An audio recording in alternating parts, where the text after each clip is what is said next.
Gitu. Ya, jadi dari debat antara Gibran dengan Caimin ini sebenarnya ada informasi positif ya di situ ya. Positif banget buat masyarakat. Iya, Karena masyarakat aja nggak tahu. Iya. Kita juga nggak tahu ya.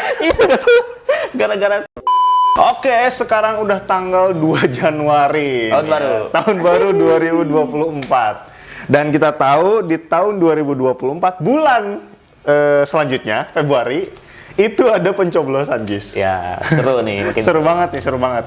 Dan tentu aja kita para pelaku usaha terus memantau ya. Ya. Kenapa? Karena pasti dari 3 calon ini akan ada yang terpilih ya. Pastilah. Nah, dan pasti akan bikin kebijakan terkait dengan UMKM nasib kita nih. Ya, walaupun ada yang bilang, wah ini rezeki kita sendiri kan gitu, Ya, tidak ya. diatur oleh pemerintah, tapi ada hal-hal yang memang sebenarnya berkaitan lah. Pemerintah tetap ngasih peraturan, pembatasan, atau misalkan kemudahan dalam kita berbisnis gitu. Iya, kalau Jadi, ngomongin rezeki mah personality Ya. Tuhan ke kita, cuman di tatanan apa namanya manusianya kan ada yang ngatur juga tuh gitu ya. ya tetap berpengaruh ya. Iya, gitu. Jadi kalau bisa tetap nyoblos ya. Iya. Iya, soalnya politik itu mempengaruhi nasib kita di tataran apa ya? Sosial lah ya. Karena mereka akan membuat kebijakan gitu. Ya, Kalau kita kebijakan. acuh gitu ya, kita acuh bodo amat nanti juga ini juga. Nah, yang mimpin orang yang nggak peduli sama kita kan repot kita nanti. Tuh, kita harus cermat juga. Mereka minimal kita memperhatikan yang apa ya, bidang kita lah. Misalkan kita ini pebisnis atau UMKM, kita lihat juga mereka fokus ke UMKM-nya seperti apa nih, mana yang kira-kira cocok buat kita gitu. Iya gitu ya. Minimal itulah ya. Kalau nggak ngerti secara keseluruhan. Ya, kalau ngerti keseluruhan ya lebih baik lagi. Ya, kalau ya jadi bisa melihat dari berbagai sudut pandangnya. Nah, gitu ya, di tahun 2024 bulan Februari ya, kita harus semaksimal mungkin paham terkait orang-orang yang akan kita pilih lah gitulah ya. Nah, cuman yang terbaru nih, kemarin di debat Cawapres. Itu yang benar-benar ditunggu-tunggu tuh ya. Ya, karena kan sempat ada isu Cawapres nggak usah ikutan debat katanya. Iya, iya. Tapi ternyata ada juga. Nah, Ada juga ya. Jadi buat orang-orang nih, netizen penasaran, wah gimana nih perdebatannya? Terutama Gibran, Gis. Iya. Soalnya kan isunya itu Gibran meminta untuk tidak ada apa namanya debat cawapres ya. Ya. Itu isunya ya. Itu yang beredar itu. Tapi ada juga yang mengatakan bahwa yang tidak mau ada debat itu adalah Caimin. Caimin. Iya. Iya. Kalau Membingungkan. Prof Mahfud mah lah udah jago lah namanya. Ya. Prof Mahfud mah udah tau lah kita lah ya. Cuman kan untuk sosok Gibran dan Caimin ini yang siapa nih yang memunculkan isu itu? Ya. Sebetulnya kita juga kurang tahu sih ya. Iya. Kurang tahu mana yang benar. Soalnya yang ini bukan, yang ini bukan gitu ya. Nggak tahu. Nah, jadi apa? Iya, dua orang ini tuh gimana nih? Dan lagi-lagi membuat gaduh nih Gibran nih. Bener. Nah, dia menanyakan tentang bagaimana strategi Caimin dalam meningkatkan peringkat SGIE katanya. Oh, pas di debat Cawapres. Bener. Nah, Caimin bilang dia nggak tahu SGIE. Gimana? Itu rame banget lah ya. Teman-teman mungkin juga udah nonton cuplikan-cuplikannya. Saya juga tahunya sih cuplikan-cuplikan aja, nggak nonton secara keseluruhan. Tapi dibahas di Twitter, di Instagram tuh rame banget tuh. Jadi yang ini gimana sih nggak tahu istilah SGIE? Yang ini kubu Caimin, itu mah istilah yang bukan umum, itu mah bukan kualitas pertanyaan cerdas cermat lah gitu.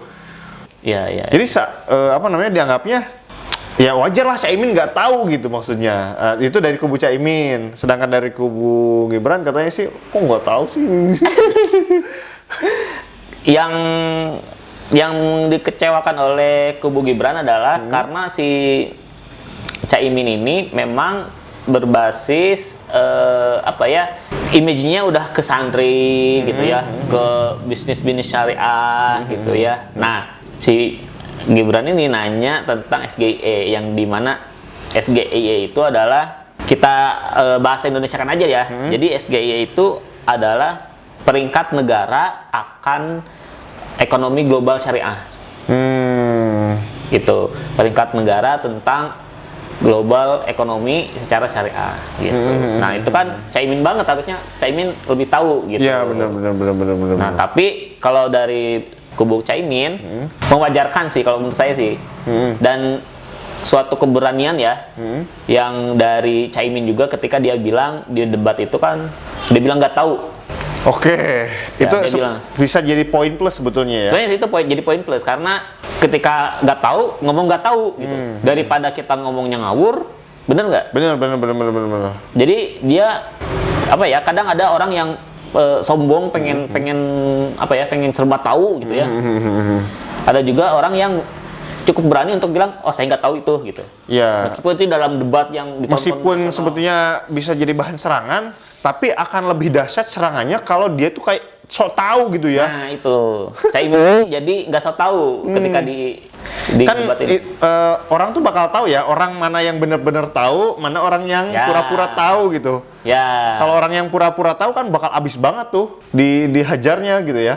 Benar, dan menurut saya sih itu poin plus Caimin ketika bilang nggak tahu, karena apa ya, sebagai calon pemimpin ya kadang itu kan ada istilah-istilah yang mungkin dibuat oleh lembaga tertentu, Ya, benar. istilah-istilah yang sebenarnya tidak umum gitu, istilah tidak umum, dan Caimin bilang nggak tahu, menurut saya itu bagus. Nah, terlebih ditambah ketika dijelaskan oleh Gibran, ditanyakan lagi SGI itu apa? Nah, sama Gibran dijelaskan ini nih. Nah, jawabannya tetap nyambung. Oh, baru ketika di istilahnya itu SGI itu diurai sama Gibran. Diurai. Itu singkatan dari ABCD, syariah misalnya gitu ya. Ya. Itu gimana menurut Caimin? Baru Caimin, oh itu toh ngerti. Oh, itu cuman beda istilah aja. Mungkin Ya. Caimin udah paham, tapi cuman istilahnya bukan itu gitu. Dan dia baru ngejelasin bahwa sama dia paham bahwa ada industri makanan halal, pariwisata halal, baju halal, terus segala macam lah yang berbasis syariah. Kata dia harus ada regulasinya tersendiri dan dipermudah sertifikasinya gitu. Iya. Nah, kebetulan kita mau sedikit bahas nih buat netizen biar tahu juga. Oh, yang SGI ya ini ya. Nah, kita udah download laporannya. Oke. Nah, jadi SGIE ini adalah sebuah analisa ya, analisa dan survei terhadap ekonomi syariah di dunia. Ya, terlebih lagi kita kan Indonesia itu mayoritas Muslim. Ya. Apalagi orang Indonesia juga senang jalan-jalan tuh ke luar negeri, Ya. kemana. Nah, ini sebaiknya tahu nih ya ini ya. Iya, sebenarnya kita tahu juga nih. Dikeluarkannya oleh namanya Dinar Standar, nama lembaga surveinya ya. Internasional itu. Internasional. Lembaga internasional. Dinar Ya. Standar. Nah, dia mensurvei 81 negara.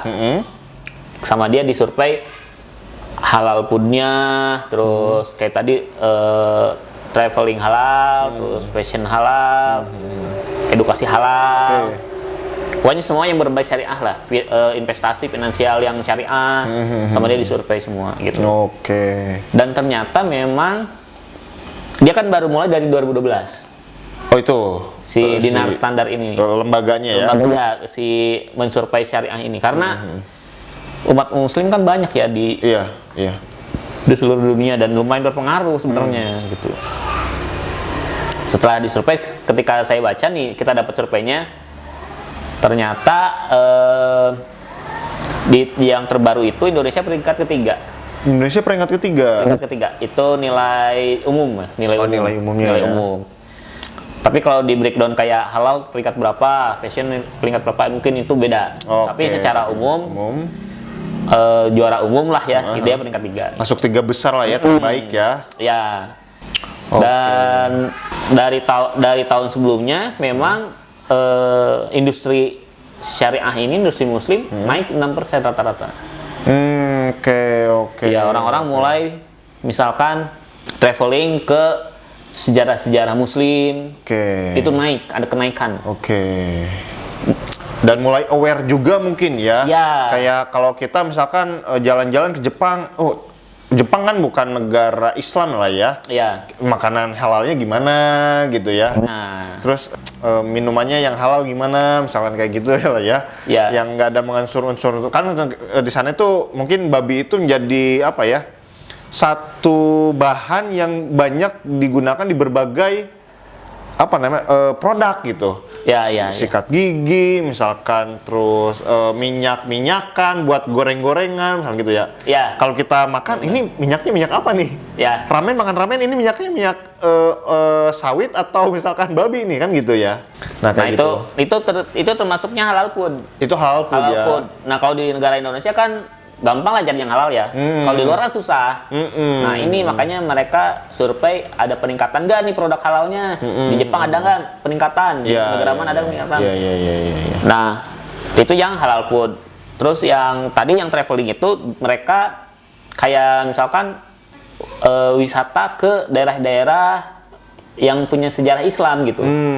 Kayak misalkan ke Mekah udah pasti lah ya, udah pasti ya ke Mekah. Ada peningkatan nggak? Kayak misalkan Turki kan ada Hagia Sophia misalnya gitu ya. Terus Spanyol juga kerajaan Islam dulu itu kan. Ya, betul. Kekhalifahan Islam itu ada di Spanyol. Ya. Kan ada arsitek-arsitek gitulah ya. Misalkan. Mulai meningkat atau enggak? Nah, dan ini adalah survei nggak cuma Muslim ya, jadi pergolakan ekonomi lah. Ya global lah ya. Ya global, tapi yang peruntukannya untuk syariah ini ada peningkatan atau enggak? Gitu. Iya. Konsumsi ke produk-produk syariah lah gitu ya. Ya. Itu meningkat enggak dan cenderungnya meningkat ya. Meningkat, tumbuh 6%. Gede juga tuh 6% tuh. Ya, gede lumayan. Hampir di semua aspek ya, rata-rata itu 6% tumbuh. Oke. Terus jumlah influencer Muslim meningkat juga. Meningkat juga ya. Kan mulai muncul tuh di Indonesia juga ya influencer yang kayak ngebahas doa-doa, ngebahas tentang misalkan apa ya dia backgroundnya lulusan pesantren gitu ya, influencer yang ada yang Muslim lah. Ya apa namanya, ada yang lagu-lagu anak Islam tuh, ada tuh yang fokus di situ. Ada juga yang kayak gitu. Benar-benar. Yang kayak gitulah ya, ada yang fokus ke arsitektur masjid, keliling-keliling masjid tuh di Indonesia. Gitu, ya. Ada yang gitu. Azan tuh azan. Iya, yang azan tuh. Fokus aja terus dia azan di masjid ini azan, masjid ini azan gitu. Coba azan di masjid ini. Ya, menggunakan laga Mekah, menggunakan laga Madinah, kayak gitu ya. Terus kayak ngebahas sejarah-sejarah Islam kayak gitu ya. Pokoknya influencer Muslim lah. Itu mulai meningkat nih. Apalagi ditambah sekarang kan Palestina ya. Naik terus ya itunya konten Palestina ya. Iya. Otomatis kemungkinan bakal bertambah terus nih. Karena jadi apa namanya, semangatnya bukan lagi semangat konten pribadi lah ya, tapi semangat Palestina itu semangat kemerdekaan, semangat apa ya, jihad fisabilillah lah. Ya. Kalau sekarang mah julid fisabilillah lah ya. Itu dimotori orang Indonesia ya. Ya, di waktu Indonesia itu nyerang itu ya sampai masuk berita-berita Iya internasional. benar. Nah, jadi si SGY ini kemungkinan di Indonesia bakal terus naik ya. Ya, ditambah sekarang ada namanya Jakarta Muslim Fashion Week. Iya. Kalau itu juga istilah-istilahnya tuh mulai muncul sih di Indonesia juga. Kayak wisata halal di Danau Toba kan Sumatera Utara atau tempatnya teman-teman suku Batak kan cukup mayoritas mungkin non-muslim ya, Kristen kayak gitulah ya. Dan di sana tuh di Danau Toba tuh katanya ada wisata halal tuh. Kan dulu tuh nggak ada ya kita istilahnya wisata halal tuh. Dulu nggak ada. Ya wisata aja lah. Wisata aja gitu. Karena apalagi di Indonesia yang sebenarnya gampang ya. Iya, gampang banget. Iya, gampang menemukan produk halal, tapi kok ada wisata halal di Indonesia ya gitu ya. Bener gitu.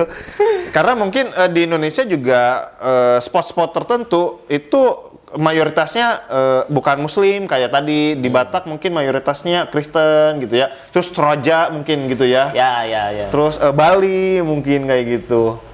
Ya, pokoknya ke daerah-daerah yang bukan mayoritas. mayoritasnya Muslim, dibuatlah spot-spot wisata halal buat teman-teman Muslim yang pengen melancong secara lokal lah ya ke pulau lain kemana, khawatirnya kita nggak tahu misalkan karena mayoritas di situ bukan muslim, makanannya bukan muslim gitu ya, tapi tenang, ada disediakan apa namanya wisata halalnya kayak gitu. Bener. Jadi nggak perlu khawatir apa namanya hubungan sosial kita, hubungan apa namanya perdagangan itu mah tetap lancar gitu. Lancar. Bener. Dengan ada tadi istilah wisata halal gitu di Indonesia juga. Nah ini jadi, kalau menurut saya ini poin bagus ya buat UMKM, buat bisnis. Nah yang mau bisnis mungkin akan dipermudah nanti di Bener. apa namanya sertifikasi halalnya. Iya. Terus mungkin pasarnya juga akan lebih naik lagi. Kayak mungkin tren apa ya? Tren baju tertutup lah. Tren baju tertutup itu akan naik terus, apalagi buat wanita-wanita muslimah ya. Dan kemungkinan orang-orang yang non muslim juga bisa ikutan beli. Iya, karena jadi tren gitu. Iya, jadi bukan jadi apa namanya ya? Meskipun eksklusif muslim gitu ya, muslim buat nutup aurat, tapi karena jadi tren fashion gitu. Ya, karena ini melibatkan apa ya? Desainer-desainer yang kreatif gitu ya. Iya. Mereka mulai coba ngegarap mungkin baju muslim itu gimana sih biar bisa kepakai juga secara umum gitu. Iya, benar. Nah, gitu. Jadi Meskipun kayak baju kurung kayak flat aja gitu ya, tapi gimana dibuat seninya tuh tetap terlihat indahnya gitu ya. Fungsinya sebagai penutup aurat tetap, tapi nilai keindahannya tuh ada. Itu kan tugas-tugasnya desainer tuh ya. Ya, kayak model-model hijab baru ya. Yang tadinya mungkin ada hijab yang instan, ada yang tidak instan, tapi sekarang yang instan pun jadi ada modifikasi. Iya, gitu. benar. Yang tadinya meskipun kotak itu pakainya cuma satu doang gayanya, tapi dengan kreativitas para desainer, yang kotak ini bisa begini loh, ini bisa begini loh, gitu ya. Ini motifnya kayak gini, supaya motifnya ada di sini, cara pakainya gini loh, gitu ya. Banyak produk-produk baru lah, kemungkinan. Nah ini bisa jadi peluang buat teman-teman UMKM yang mau bisnis juga. Benar. Karena SGIE ini tadi secara apa namanya mayoritas meningkat ya 6% ya. Meningkat 6%. Benar. Itu global ya, di global, dunia ya. Benar. Dan Indonesia peringkat 3 nih. Peringkat 3. Wah, benar. Kapan lagi kan Indonesia di urutan awal-awal nih. Iya, benar. Satu prestasi yang bagus ya. Ya.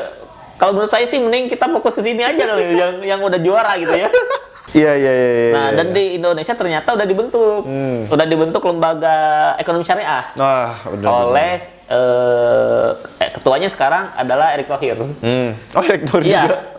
Udah dibentuk sekarang lembaganya. Kalau nggak salah apa ya, MES kalau nggak salah tuh, ada ekonomi syariahnya. Ini nggak tahu, saya lupa lagi nih. Ya pokoknya itulah ya. Ya bisa dicari lah ya. Bisa dicari. Udah dibentuk tuh lembaganya, dan kemungkinan ini akan makin ramai nih. Gitu. Ya jadi dari debat antara siapa Gibran dengan Caimin ini sebenarnya ada informasi positif ya di situ ya. Positif banget buat masyarakat. Ya, karena masyarakat aja nggak tahu. Ya. Kita juga nggak tahu ya. Gara-gara si Gibran ini deh. Ya meskipun kontroversi lah di antara kedua itu, bisa jadi bahan saling serang gitu ya. Tapi ketika kita cari tahu itu apa, ternyata ada informasi positif di situ ya. Iya, ada. Kalau dilihat-lihat gimana nih cara Gibran ini sebenarnya bagus atau enggak nih strateginya nih?